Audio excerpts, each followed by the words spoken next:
नमस्कार। आप सभी का स्वागत है रीजनल अफेयर्स पर। तो सबसे पहले हम चलते हैं श्रीलंका। श्रीलंकन प्रेसिडेंट रानिल विक्रमसिंघे ने नया श्रीलंका बनाने के लिए राजनीतिक रूप से एक होने का आह्वान किया है। एक व्यक्ति को 300 से ज़्यादा जेलेटिन एक्सप्लोसिव रॉड के साथ पकड़ा गया। जेलेटिन ज़्यादातर खाद्यान्नों में विस्फोट के लिए उपयोग किया जाता है, जो कि बना होता है 92 to 93% ऑफ नाइट्रोग्लिसरीन और 7 to 8% ऑफ नाइट्रोकॉटन से। एमएस डी सिल्वा श्रीलंका के पहले सफल पत्रकार के साथ साथ एक सफल एंटरप्रेन्योर भी थे। भारतीय महासागर के श्रीलंकन समुद्री पानी में समुद्री सर्वे करने के लिए चाइनीज वेसल सी यान 6 को परमिशन दिया गया। औद्योगिक प्रयोग के लिए श्रीलंका का पूरे एरिया का 1% लैंड सरकार ने आवंटन करने का लक्ष्य रखा है। जापान का डिस्ट्रॉयर अकीबानो त्रिनोकोमाले हार्बर पर पहुंची। एक गवर्नमेंट गैजेट नोटिफिकेशन के जरिए कोलंबो पोर्ट सिटी पर ड्यूटी फ्री अपॉर्चुनिटीज़ दी गई है। अब हम चलते हैं बांग्लादेश की तरफ। डिटेक्टिव ब्रांच ने बांग्लादेशी नेशनलिस्ट पार्टी के सेक्रेटरी जनरल मिर्जा फखरुल इस्लाम आलमगीरी को उनके आवास पर गुलशन से उठाया। बांग्लादेशी नेशनलिस्ट पार्टी के साथ भिड़ंत में पुलिस कांस्टेबल की मृत्यु हो गई।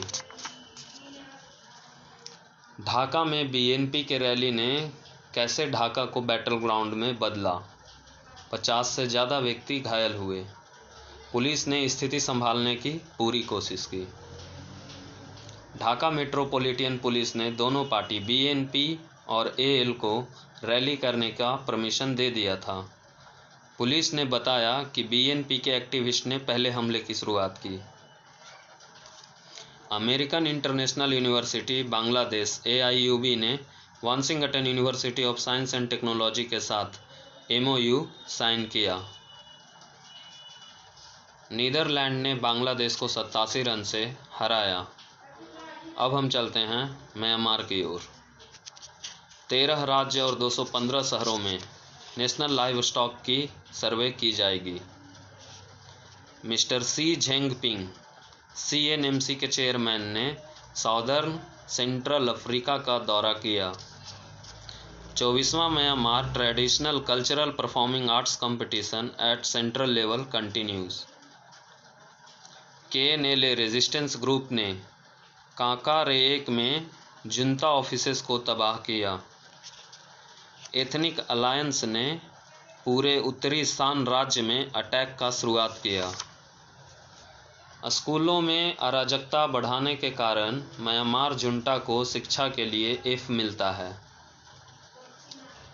शान अटैक के दूसरे दिन म्यांमार जुंटा के बहुत सारे किले ढह गए। अब हम चलते हैं चाइना की ओर। चाइना और US ने सी बाइडन की नवंबर में समिट कराने पर सहमति जताई। वांग यी ने जो बाइडन से मिलकर हेड ऑफ स्टेट्स को संभावित मीटिंग को लेकर साझा प्रयास करने को कहा। शी जिनपिंग ने चाइनीज नेशन के लिए समुदाय की मजबूत भावना विकसित करने पर जोर दिया। इंटरनेशनल फाइनेंशियल फोरम के रिपोर्ट में चाइनीज अर्थव्यवस्था 5.2% के हिसाब से 2023 में ग्रो करेगा, ऐसा लिखा गया है। चीन की सुरक्षा चिंताओं का सम्मान चीन अमेरिकी सैन्य आदान प्रदान का मुख्य आधार है। ग्लोबल टाइम्स के संपादकीय में ऐसा छपा है।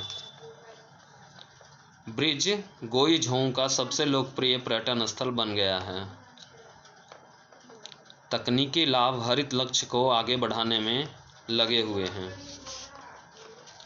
इजराइल हमास युद्ध में सीज फायर के लिए असली बाधक वाशिंगटन है, ऐसा चाइना डेली के संपादकीय में छापा गया है। इजराइल युद्ध के दूसरे स्तर पर बढ़ गया है। क्षेत्रीय देशों ने आगे ग्राउंड ऑपरेशन के विरुद्ध चेतावनी दी है।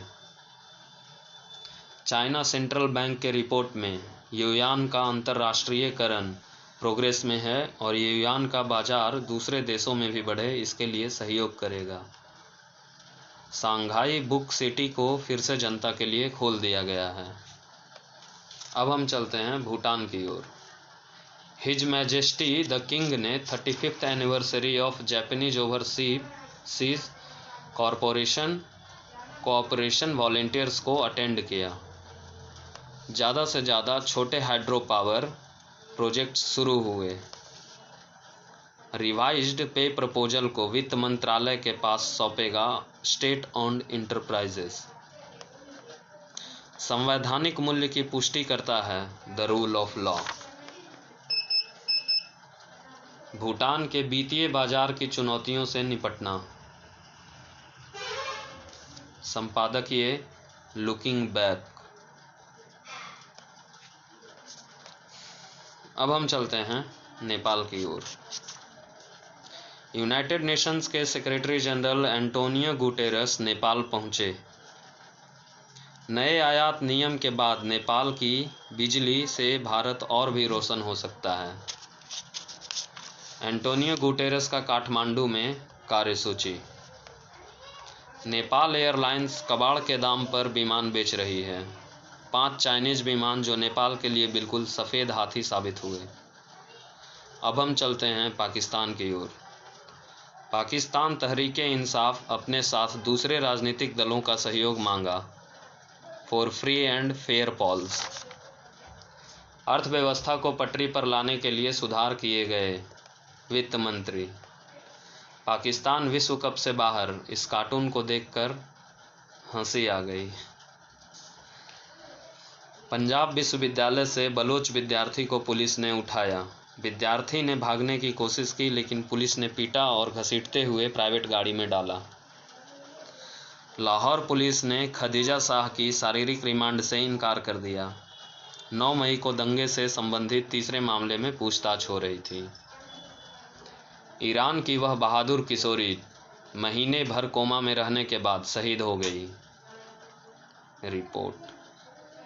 अब हम चलते हैं अफ़गानिस्तान की ओर।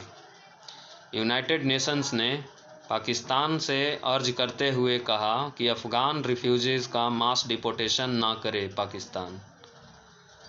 कंधार के अंगूर निर्यात ने विश्व बाजार को बढ़ाया। एक्टिंग स्वास्थ्य मंत्री ने कतर में अंतर्राष्ट्रीय सहयोग मांगा। फरीदुल्ला अदीब अहीन अमूर्त अभिव्यक्तिवाद के लिए अद्वितीय और समकालीन दृष्टिकोण रखते हैं। अब हम चलते हैं मालदीव्स की ओर।